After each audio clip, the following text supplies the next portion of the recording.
The Delta plane crash is like no other in history. Get ready for some chilling details.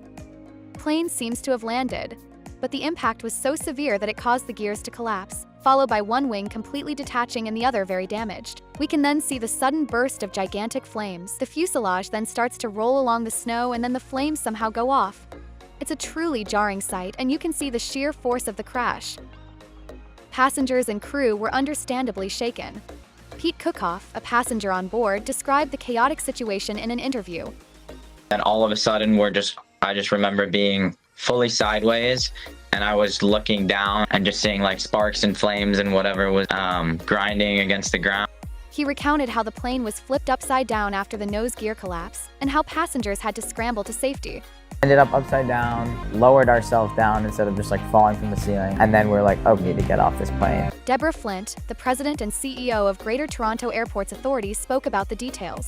Flight attendants, flight crews, and airport emergency workers and responders mounted a textbook response. What went wrong? Looking at the footage, it looks like the pilot seems to have done his job landing the plane. Was there something wrong with the plane's landing gear? Because it looks like they gave out.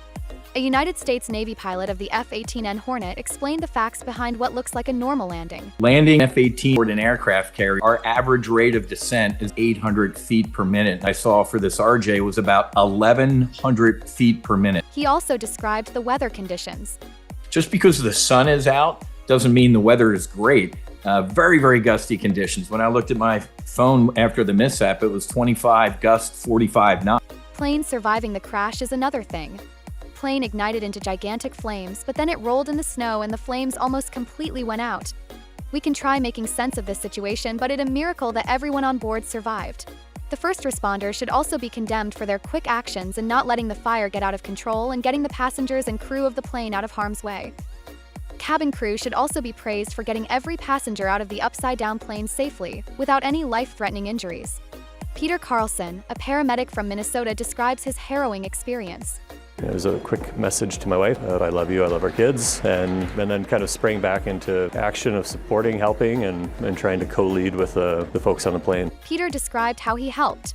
I went kind of person, father, paramedic. It was my experience in my order of operation. Peter was also recognized by his peers and honored by the First Nations people for his heroic actions. Extricated, literally dragged someone out of that aircraft to safety, knowing that his own life could very well have been at risk.